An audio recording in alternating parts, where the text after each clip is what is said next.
This is Pet Life Radio. Let's talk pets.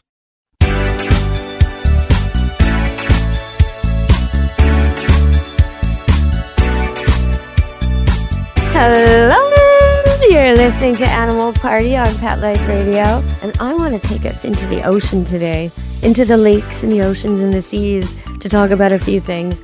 But before I get there, I know there's some trouble in the world, and they keep talking about gas prices, but they are also talking about fertilizer. I don't know if you've heard this, but apparently fertilizer prices are going to jump. And it's spring over here in North America, so it's the time for fertilizing all our plants and gardens and crops. And maybe you don't know these things, but I know lots of ways to make fertilizer without spending a dime. So today's teaser question, riddle of the day, is what is free and found everywhere and can keep pests and cats, some insects, all the unwanteds out of your garden, and also act as a slow-acting nitrogen source? What do you think that is? What could you be collecting and using in your garden the way I'm using it in mine? Okay, that's our riddle today. And when I solve it, I'm going to give you an extra bonus tip for your garden that isn't in the riddle, but it's pet related, so I'm going to give it to you anyway. So that'll be later in the show. And I did say we're going to go under the sea, but before we go under the sea, I want to talk about something going on in the UK, which I think is it's bizarre and it's great. And it's just, it caught me off guard completely, even though it's been going on for a few years now. I was really surprised. So here's the deal. They banned hunting foxes with dogs in the UK. They banned a lot of things there. They're really up on their animal cruelty laws. So they banned it there. And about 20 years ago. So no hunting with foxes. You're not allowed. And for a while, people started doing this thing called rag soaked. So they'd scent a rag and drag it through the forest and then have the foxes hunt the rag. But that's about to be banned as well. So what are people doing? These people who love to ride and love to hunt with their hounds, basically, bloodhounds and probably some beagles and Jack Russells in the mix. Anyway, so what they're doing is their prey now is humans. Yes, human volunteers. This is so cool. So it's called the New Forest Bloodhound Group. And what they do is they get people who volunteer to do this to wear these little pinnies, and they go out in the forest and they go, and they, run as a group somewhere, all through the meadows and the moors and the swamps and the forest, and over, as someone, this is a very British way of describing it, so I quoted it. Someone said, "We track scent over heather, bracken, grassland, and woodland." Okay. And so basically, and then the animals are released. There's 5 rounds of it. The whole thing is 16 kilometers. And each time the riders are given treats like, again, very British, sausages and whiskey. And they release the people, and then the horses and hounds go after them. And in one case, so there's 5 rounds. And in one of the cases, the horses arrived, but the hounds did not. Now, I wanted to comment on that because some people don't realize horses are very smart. And horses, if they've been used in this event many times, or even if one of them has been used in the event many times, the other horses are very sensitive to communication with each other. So they will follow the leader, very much so. And the one who thinks he knows what's going on is going to try and track the humans once he figures out this is the deal. They've got very sensitive noses, very sensitive hearing. They will find the human too. So it's interesting to me that in one of these trials, the dogs didn't find them and the horses did. So that's our note from England today. Oh, I'm so happy about that. I just love that story. Okay, we're going to go to break, and then we're going to talk about cuttlefish and lobsters. Stay tuned on Animal Party on Pet Life Radio. Take a bite out of your competition. Advertise your business with an ad in Pet Life Radio podcasts and radio shows. There is no other pet-related media that is as large and reaches more pet parents and pet lovers than Pet Life Radio.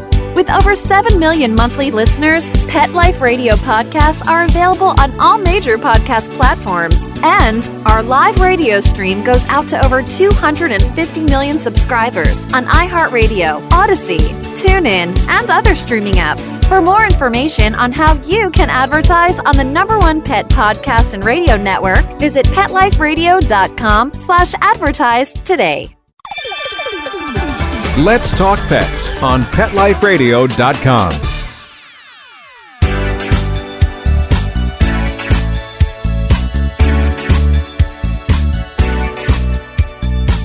Hello! You're back on Animal Party, Pet Life Radio. And there's been something new we're talking about. There's a lot of places like Sweden, and it's about to happen in England again.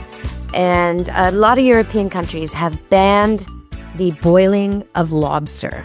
And it's saying it's cruel. Now, they haven't actually said how you're supposed to kill lobster and eat lobster. There is a method. Some people say you take a knife and you just stab it right through so it kills it instantly. Other people bash it like a fish. But they're saying that putting them in the boiling water and letting them die that way is very, very cruel. So at first I thought, really? Is that really something? Is that really a thing? But then I watched a video of it, and they were able to measure pain and responses, and it sure did look cruel from that viewpoint, especially since there's still a way to eat them. You don't have to not eat them. You just have to figure this out. Now, unfortunately for the Maritimes in Canada, sales of lobster to Europe have really gone down since this ruling. And so people don't know how to kill them, so they don't want to order them. But there are humane ways. All right, so the cuttlefish. So people are kind of debating the intelligence of the lobster and whether it feels pain or not. And the lobster is closely related to insects, which they've done a lot of studies on. And they have found that they exhibit similar characteristics to mammals and others in terms of pain aversion. So there's a lot of theories behind it and science behind it. But cuttlefish, which are supposed to be solitary and likely, we thought, uncommunicative, are actually surprising scientists all the time. So cuttlefish are being studied, and one of the things that's really interesting is that they pass the marshmallow test. Do you know what the marshmallow test is? Okay, I'll go over the marshmallow test. Anybody with a toddler probably knows what the marshmallow test is. You take a marshmallow and you put one in front of the kid, and then you put a couple and you say to him, if you eat it right now, you can have this marshmallow. But if you wait 15 minutes, you can have 3 marshmallows or 2 marshmallows, something better, right? And it just tells you kind of about the nature of the child, if they're willing to wait for the larger reward or if they want the immediate gratification. It's a very interesting test. So that we do that on kids. Well, they've also done it on dogs, apes, primates, chimps, parrots. So in the case of chimps, they'll wait. They could have one grape right away, or they could wait 2 minutes for 4 extra grapes. And they always wait 2 minutes for 4 extra grapes. Okay, so this is the test that they're doing. So they do it on the cuttlefish, and it was really hard to teach them. They had to teach them all kinds of things before they could test them. But they did it. They did it in several steps, and just the teaching of it kind of illustrates their intelligence. But they're a weird fish. They have 3 hearts. They have a beak like a parrot, and they can change color in a second to camouflage and show their mood. So this is the cuttlefish, and they pass the marshmallow test. They will wait. If given a choice of prey that's dead, which they don't love, or prey that's live, which they love, they will wait for the prey that's live. And even when the prey that's dead, the box containing it is open, they won't take it. They'll hold off from taking it and wait because they taught them that if they take it, all rewards get taken away. So it's so fascinating to see how they did this and how it worked. So that's kind of made me rethink everything about fish and insects and lobsters and invertebrates in general, because if they can think like that and they can hold off, it's just amazing. It's just amazing. They taught these cuttlefish these symbols, able to read a circle and a triangle. So that the circle would mean fast and the triangle would mean longer wait. And they were able to learn that. These fish were able to learn that. I'm just blown away by that. All right, we're going to go to break and come back. And I guess we should talk about dogs and cats. Stay tuned on Animal Party Pet Life Radio. Real people, real stories. Our little dog developed this lymph problem. The chemotherapy lasted for 6 months, started developing more lymph nodes. So I thought I'd just try carnivore. The lymph nodes started to go down. Then I took him into the vet to have him checked out, and there was no signs at all inside. My cat had issues that developed in his eye, and 3 months later, my veterinarian said, let's go ahead and remove the eye. I heard the carnivore on advertising, so I said, you know what? I'm going to order this product. They did the procedure, they did all the tests, and they said, I don't know what you did. This product saved his eye. I've got a Labrador. She could hardly lift herself up off the floor. The treatment was chemotherapy. That's when I said, this could be the ticket. About 3 weeks, you could tell. She was very alert. She was going on a 5-mile walk. She is just like prime again. Call 866-836-8735. That's 866-836-8735. Or visit carnivore.com. That's carnivora.com. Use promo code PETLIFE at checkout for 15% off your order at carnivora.com. Let's talk pets. Let's talk pets On Pet Life Radio. Pet Life Radio. PetLifeRadio.com.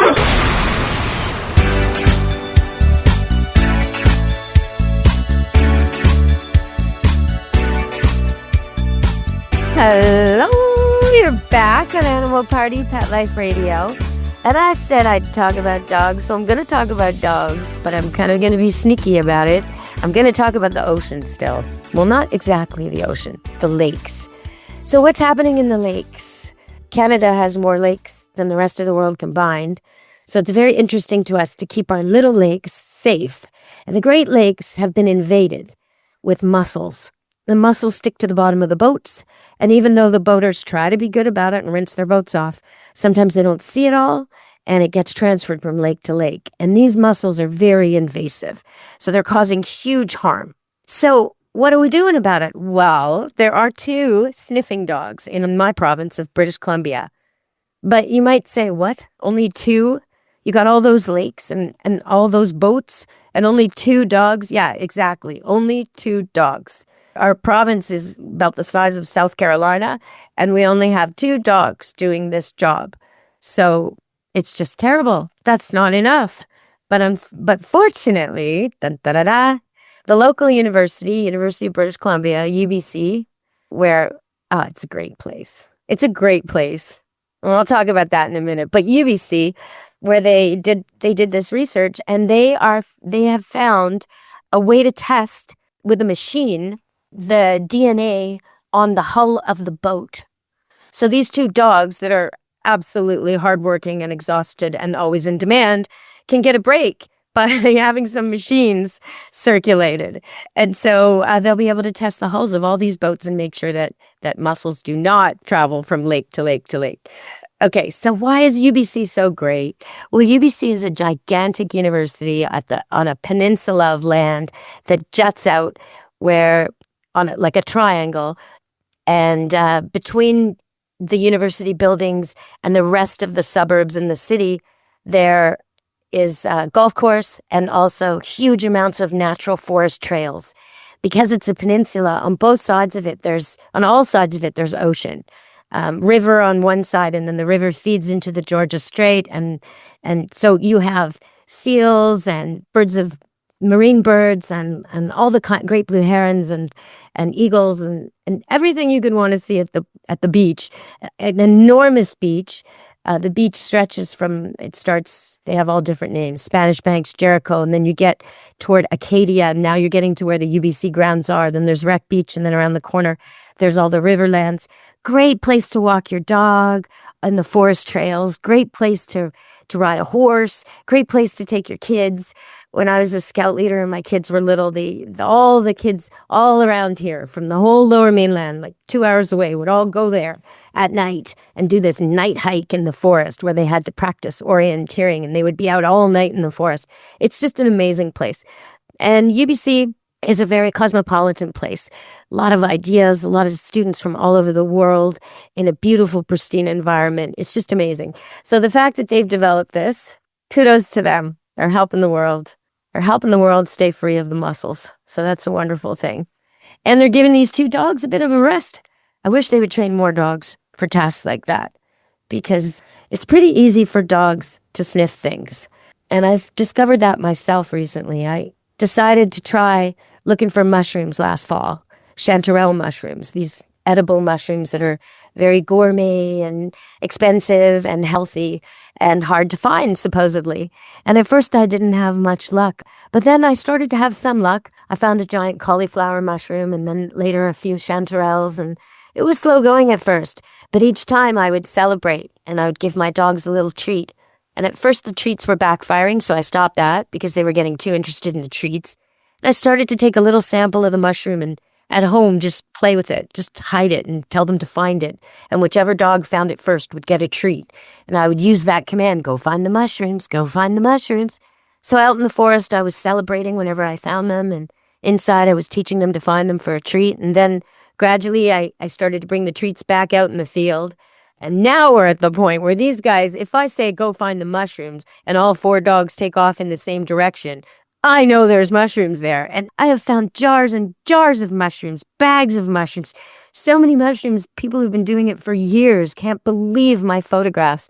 They're just stunned at the dog's ability. Now, I can smell the scent when I get right over them, but the dogs can smell it from so far away. Sometimes when I'm in the car driving, they start to get all agitated in the back seat and I'll pull over because I know there's mushrooms. That's how good their scenting is. So I've been asked by some people, what do you have in your kit? What do you take with you? What's your gear? What's my gear? Well, I'm kind of lacking in gear, actually.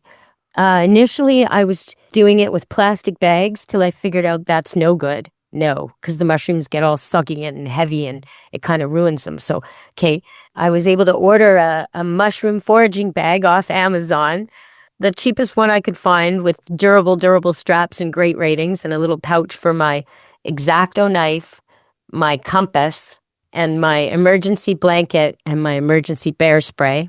And I usually take some gum, and I usually take a drink, water. And I don't take any water for the dogs because where we hike is all natural streams and creeks and glacier fed. And they're good. But I do take the little treats. I do. And the treats I've been using are these ones called Go, because they're just so great. They're tiny, tiny, tiny, and the dogs absolutely love them. So I've been using those. And I keep with me also like an emergency pouch. It's sort of almost the same weight and feel and consistency as a pouch of Kraft Dinner cheese. You know, the little pouch inside the box? It's like that, except it's actually a full meal of dog food. And it's in a gravy sort of a formula. So I take a few of those just in case I get stranded. I haven't had to use them yet, but at home I've tried them out just as a supplement on top of the dry food to make sure my dogs love them. And oh yeah, it is definitely something they love. So when I had 2 dogs that were mating and they weren't eating properly because they were so excited about mating, and I don't want them to lose weight, I used it then on top of their food and they finished the bowl. So it really works well, and that's also by Go. And then my compass is just a little tiny thing. I had a fancy one, which I lost. So now I have a small one that I bought that's just hangs around my neck so I don't get lost.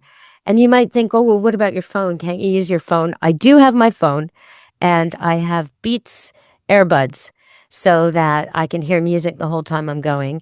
And my phone does have a compass on it, but I always worry that if I drop my phone, if my phone breaks, if it loses charge, I want a compass no matter what. I haven't encountered a bear yet, but I have encountered bear dung, which was a bad situation because one of my dogs, a gleaming white, beautiful, newly coiffed, just back from the groomer poodle, rolled in it. And I put some pictures of that on Facebook, Deborah Wolfe, Pet Expert on Facebook, because I couldn't help but laugh, even though, man, did it stink up my car. Oh, yeah, okay. So there's something else.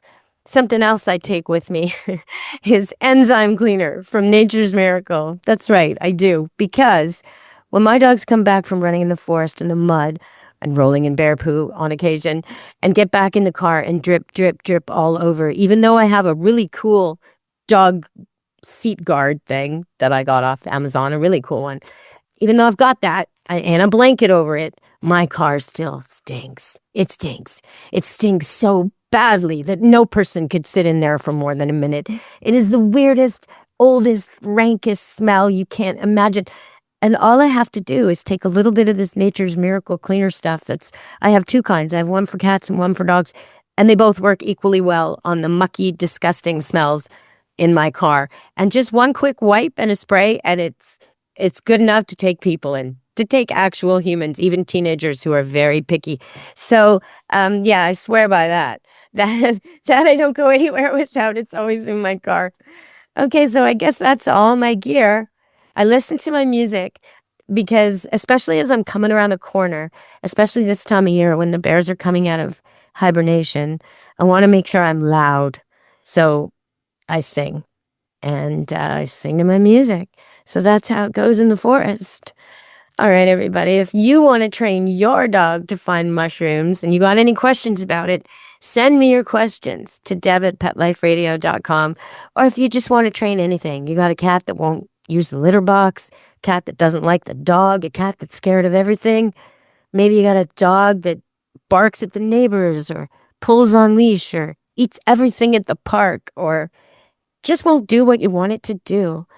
Or maybe you just can sense that your animal isn't happy. Well, tell me about it. We'll see what we can do. I'm sure we can help. Okay, so today's trivia question. What is free, found everywhere, will keep cats and other pests out of your garden? It actually deters some insects too, and weeds. What is it?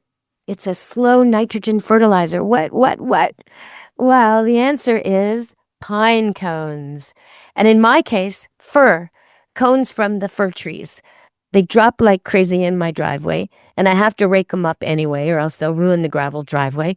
So yesterday I spent quite a lot of time raking them up and then carrying them over to the garden. And after I'd weeded and put some organic compost and some other things into the garden and turned the earth and it got all ready, then I placed the pine cones on the top, on their sides, all over the strawberry patch and all over the asparagus patch. That's what I did first. Both those plants like acidic soil. So I wouldn't necessarily do it for plants that don't like acidic soil because they will make the soil a little more acidic. But in this case, I really want to eat strawberries that my cats are not using as a litter box. I do not want to eat strawberries where they're peeing and pooing and digging and doing their thing, you know? And the same for the asparagus, because it grows right up from the bottom, and I want to cut it at the bottom, and I don't want to have to waste 4 inches because my cats were in there. So I also have raspberries, and I'm probably just going to make one of the sections of raspberries, going to throw some sand in there. And that way I'm hoping the cats, when they want to go outside, that's where they'll go. Because the raspberry growing at the very top of the bush, I don't necessarily mind if the cats go at the bottom, right?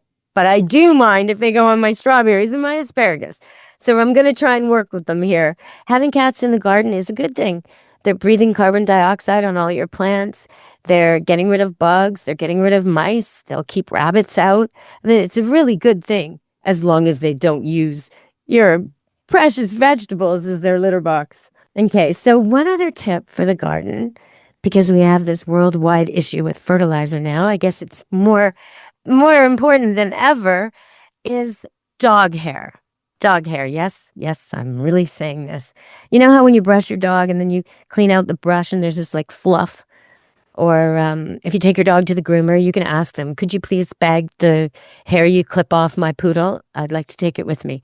They'll look at you like you're a little crazy, but you could say, I want it for my garden. Then they won't think you're so crazy, like you're knitting a sweater so you can smell like wet dog when it rains.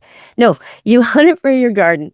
And this is what you do. You bury it in your garden quite deep. You don't necessarily, it depends what you're growing. If you're growing something like the raspberries, you could just lay it in the ground and cover it up a little bit with dirt or compost. That would be fine. But if you're working it into the soil where you're actually going to be digging in the soil, you don't really want the hairs coming back while you're working in the garden. So you want it deeper. But I've seen people wind it around plants and put it all on the surface as well as in the garden because it does deter slugs. So the poodle hair especially is very sharp, and you can wind it around the plants you don't want them to attack. But it is 10 times the value of manure, dog hair is. So if you don't want to grab a bag of stinky manure and put it in your garden and have to smell that for a few days, maybe you want to grab some dog hair. Maybe you want to throw it in your composter. That's an even nicer idea, because next year you'll have the benefit. All right, so happy gardening, everybody. And be good to your animals. From me, Deb Wolfe, and Animal Party, Pet Life Radio. Let's Talk Pets, every week on demand, only on PetLifeRadio.com.